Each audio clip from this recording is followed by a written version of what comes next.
In today's video, you'll learn first what is debugging, what are the main bug types, how to identify bugs in Python, okay, and how to know the difference between each bug type, and lastly, I will give you some tools that will help you to hunt those bugs. Let's get right into it.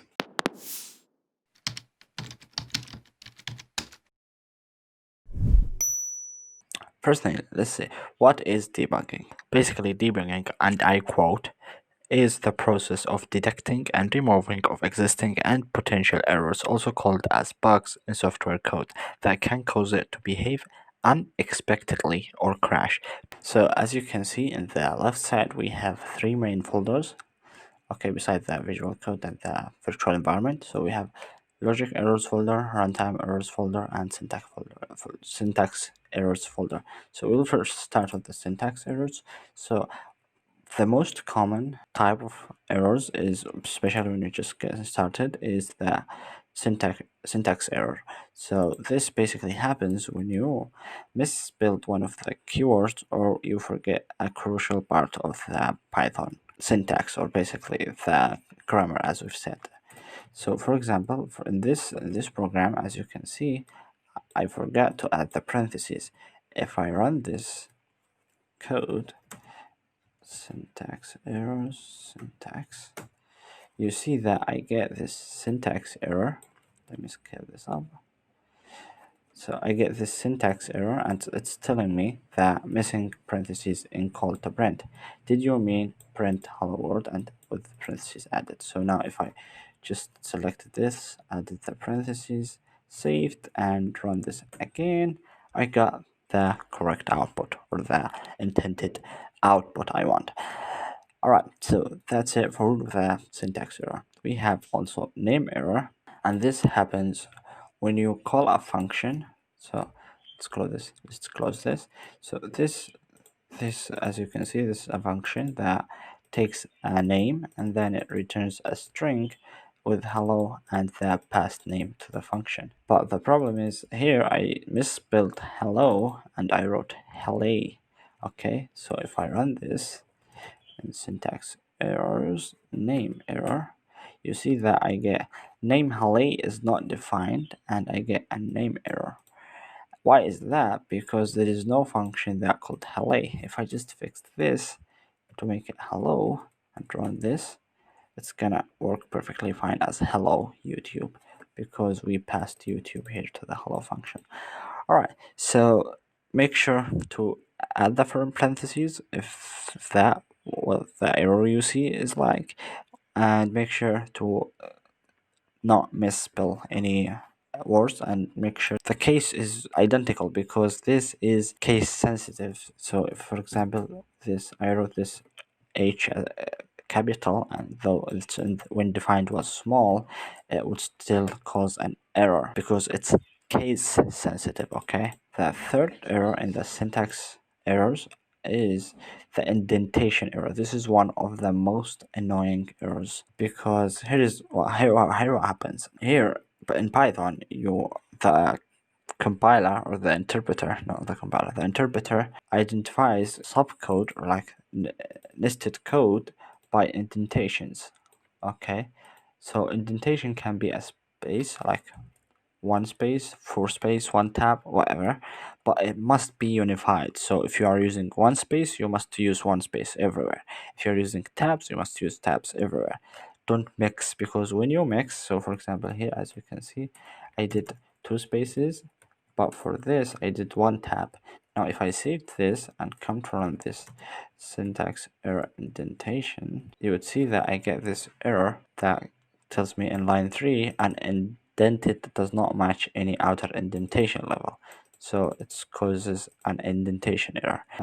And to fix this, I need to remove this and then press tab. This would fix it. Or I can, for example, remove the tab from here and add two spaces, and this would also fix it.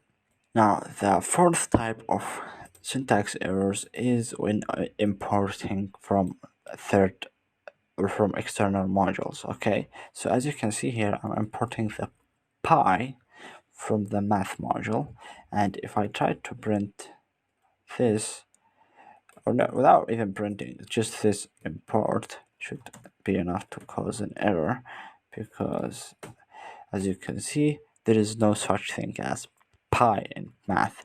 It's pi with an I. Okay.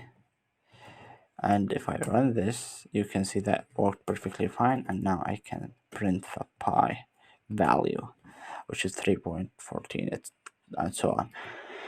Alright, so that was it for syntax errors. There is so much more syntax errors, but I just want to give you an idea. Now let's move on to the runtime errors. Now those are, as I've said, more tricky because some of them will not you will not be able to catch them until the program is later on the process. Not only you can catch them once the program runs. For example, let's start with this first type error. So what is type error? Type error is, sorry, this should be removed. Okay, so type errors is when you try to use a method that's not intended for this type of data. So for example, here I have a string which is for text of 10, okay, and I'm trying to divide it by 2. Now usually if this 10 was a number, I should just get 5, right? But since this is a string can't be divided. So here's what will show up to us. So runtime errors, and we have type error. So as you can see, I got type error, unsupported operand. Okay, it means operation, I think. Yeah, type is types for that division, string and integer. You can't use division between string and integer. To fix this, what you would do is you have multiple traces. First is converting this to integer. Okay, and this should do it. As you can see, we got 5. I could create another value. Okay, and make this is okay, this is confusing. It should be number, but anyway, so I could, for example, say number integer if I want to keep that, and convert number to integer, and then instead of dividing number, which is a string, I'm gonna divide number integer by 2, which is an integer, and this should do it. Now I'm gonna now introduce you to the first type of tools that would help you in debugging, which is the type function. So type is a built-in Python function that would help you to identify what is that data type of whatever for any given variable. So for example, if I commented this, I can now print the type of number and the type of number integer. And if I run this, you would see that here for the first one, it's str, which is a shortcut of string.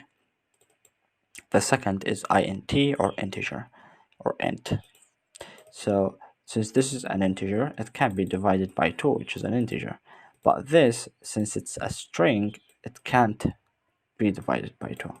And that's the first tool you've just learned about debugging code.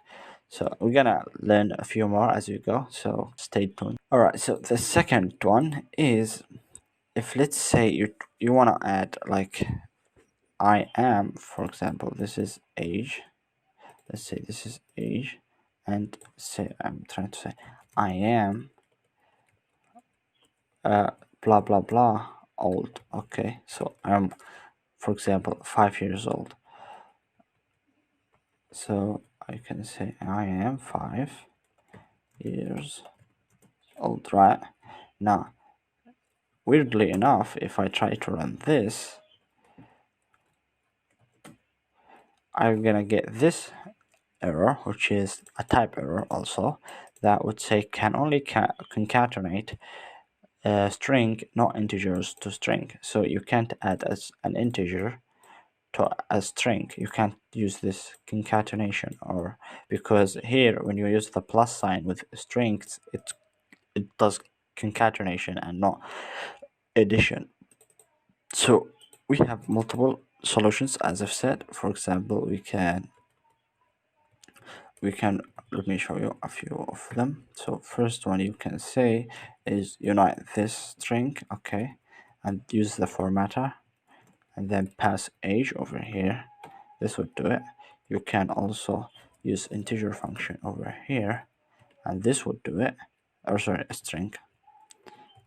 So this would convert it. We can also, yeah, let's go with those for now. So if we run this now, you can see that both worked. We just need here one space. Okay, and as you can see, they are identical. Now this formatter, it basically formats any whatever variable you pass to the curly brackets to match the string. And for this, we did it manually and added and converted the age variable, which is an integer, into a string, so we can concatenate it with the rest of the string. All right, so then we have the next error, which is a key error. So this key error shows up when you try to access a key in a dictionary that does not exist. So as you can see, this code, we have a contact of first name, and his name is Muhammad, and this will raise an attribute error because URL does not exist. Not URL. Okay, let's remove this. Okay, so as you can see, we said contact and we want first name, but as you can see, I misspelled for name, and I should have said name, but I wrote E instead of A. So if I run this, that is key error. You see that I get key error if name because it does not exist. To fix this, you just can use correct it, okay, and this would work. Or you can use the get method of a function, so, or of dictionary. So you can say contact.get, and then you say if name, and then you can do a backup value. So if you didn't find name, then just tell me couldn't find it.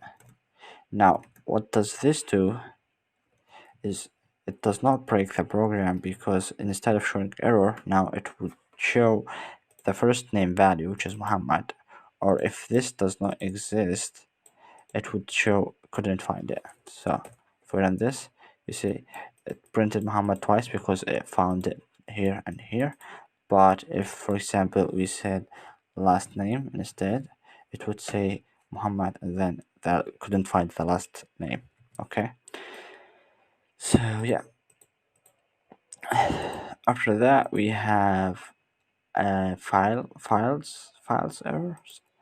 So basically those happens is whenever those kind of error happens. If I run this Python runtime errors IO, so you see file not found error, no such file or directory command, which is this one, because this file basically does not exist, so it raises this error. So whenever you get any file not found error, make sure of three things. First, that the file name is correct, and especially case because this is also case sensitive, and make sure you add the extension of the file, and most importantly, make sure the file does exist. Okay, so yeah, to fix this, we can say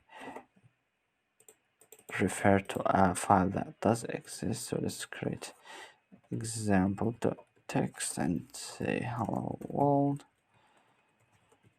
and here you can say hello, we can say example, sorry, .text, which is the name of this file. Now if we run this, all right, give me, okay, now this causes an error, so let's comment this just to show you. So we can just print this, which would give us 12 kilobytes or bytes, I'm not sure, which is the size of this file. And to fix this, if we commented this, we have this error because no such file. We can instead fix the name and refer to the correct file, which is example.com, the text, not .com. And you can also print the value to read, which would give us hello world from this text. All right, so then we have this index error. Now, those error could happen in runtime. Let me show you how. So, if for example this list is provided by the user, then this list you wouldn't know how long is it, and if you try to access a hard-coded value that and the user didn't provide that, then you would get an index error which looks like this: runtime index error, list index out of range, or index error. To fix this, you either access it, like first check the length then access it, or you can so for example you can say print length of list, and you make sure it's that the index you will index. So for example, if you want the last item, instead of saying, for example, in this scenario, the last item index would be 5, I think. Yeah, 5.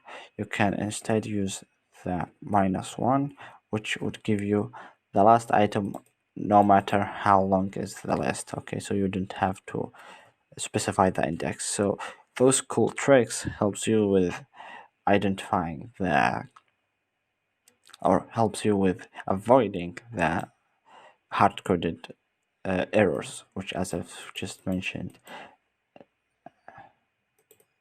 index error is caused by. So index error basically is caused by referring or trying to index a value that does not exist. After that, we have the attribute error, which if you had a class, okay, and you try to access an attribute or a value that does not exist in this class or object, you'll get this error. So if we run this runtime error attribute, you see that we get attribute error. Channel object has no attribute URL because URL is not part of this object. But if we instead call name, then it would work perfectly fine. So if you are running, if you are running into this issue, make sure to make use of two tools that I'm gonna talk about right now. But make sure you read the documentation of whatever you're using, or if you are writing it, make sure it's well documented. So how you know what values are available in any given class, you can use print then Whilelab, which is, or we can say for example channel, or let's take another one. Okay, so if we, let's say, imported math, I can see what is available in math using the dir function and pass the math module, and then I can comment this. If I run this now, you see that I get a list of all the available functions in this all available functions and variables in this module. So for example, I can call pi. So now I know that I can call pi because it exists in that list. And if I call pi, you can see that I get the pi value. I also know that there is a, okay, and you also can use another function that called help. And if I set help and passes the math module, it would give me its documentation, which, as you can see here, help on built-in module math. So it's giving me the name of the module, its description, each function, and what it takes and what does it return. So for example, if I scroll down to the, where is it, square root,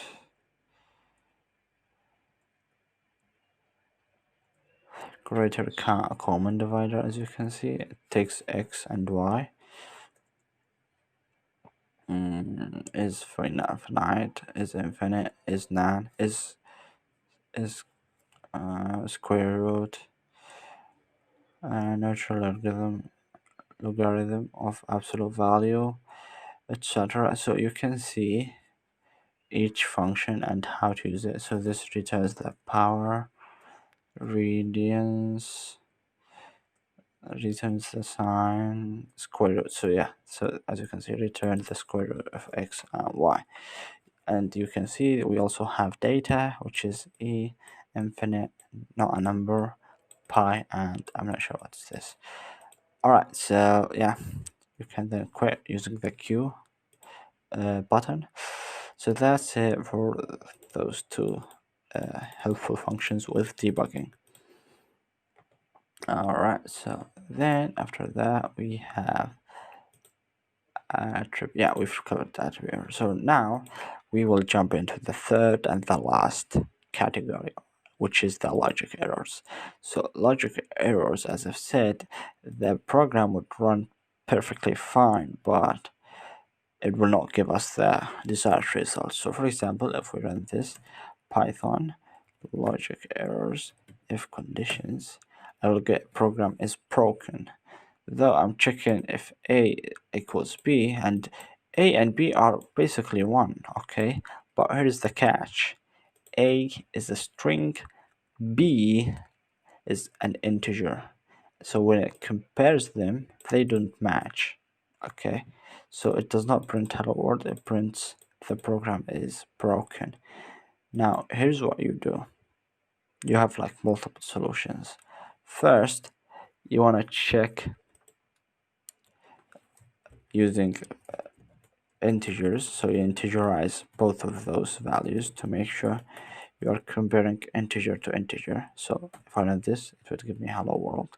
Second, you can convert values before comparing. So for example, you can say, for example, a integer equals a, and then integerize it, and then here instead of comparing a to b, you say a integer compared to b, and run this to give you also hello world. So yeah, there's multiple ways to solve this, but make sure you don't fall on this trap of different type of data, though they are technically, they are theoretically, like from human perspective, they are both ones, especially if you printed them to the console. If I show you here, print a and b. Right, so as you can see here, I got 1 and 1. So in console or in the terminal, they are exactly the same. But as I've said, make use of the type function to make sure that they have the same type. Because the first one is the string, the later one is, or the latter is an integer. So yeah. Next we have samples. Yeah, make sure that you have samples correctly.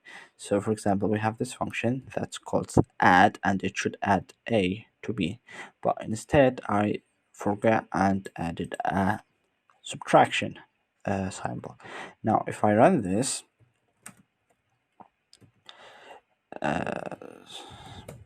it would give me 14, though I'm adding 19 to 5, and it should give me 24.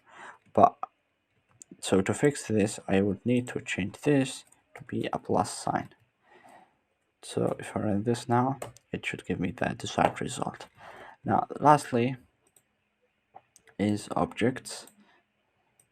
So with objects, you need to make sure that they are what you think they are. Because, for example, if you run this, all right, not here. If we run this Python logic errors objects, okay, you see that I get the pi value, then I get this weird string and this weird string. Now why is that? Because square root and math are not strings. They are, a square root is a function and math is a module. So when you see module or built-in function, you need to use it as that. So square root can't be used like that. You should use it as a function and pass whatever number you want, get the square root of. So for example, 128, and if I run this now, I'll get 11.3. And for the module math, you need to access one of its functions. So for example, power 5 to the 10th, and this would give us 9,765,625. Yeah, whatever. So yeah, now before I close, I need to so those are the debugging tools that you should be using when debugging your code. So the print function is very helpful. You would use it along with the dir, help, and type functions. Dir is to get the functions and data of any given class. The help would give you the documentation of that class or module, and type would tell you the data type of any given variable or function. Now you can also make use of the interactive Python interpreter, which you can call by typing Python only in your Python in your terminal, and then what you can make use of this by testing your code before writing it in your program. So for example, if I want to make sure that uh, 5 power 5 would give me 3125, I can try it here before doing so on my script. So I'm sure that this would give this value. So if I, for example, want to check bool none, this would give me false. Now, if I thought that none would give me true, and I built my program based on that, then it would have a logic problem because none actually give false. So you can validate and ensure your code logic by using the Python interpreter. And lastly, and the most powerful tool is the debugger. Now, how you can use the debugger in Python? First, you make sure you have the Python Python extension from the my Visual Code store. Just type Python.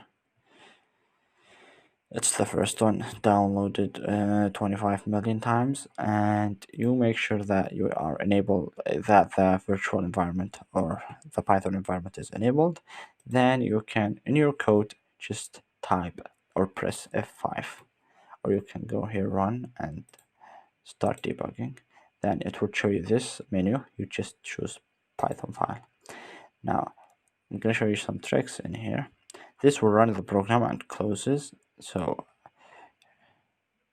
okay, so as you can see, we got the results and it's closed.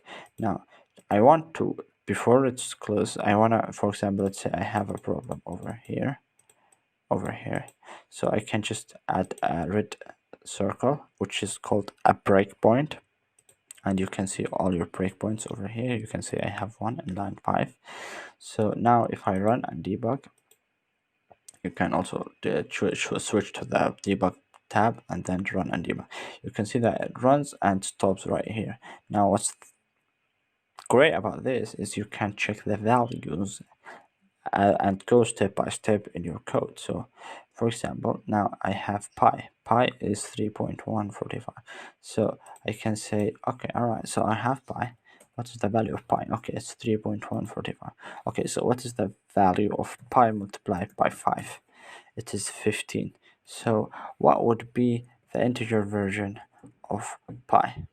It would be 3. What would be the absolute version of 3 or pi?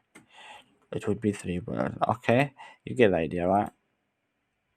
So you do your testing over here and you can go step by step up like in your program and make sure that everything is working as you expect it to do so. So yeah, that was it. It was a long video, I know, but I'm sure you have learned a ton of stuff. So make sure to hit that like button and share this video with your friends so they can debug their code fast. That's it for this video, and see you in the next one. Peace out.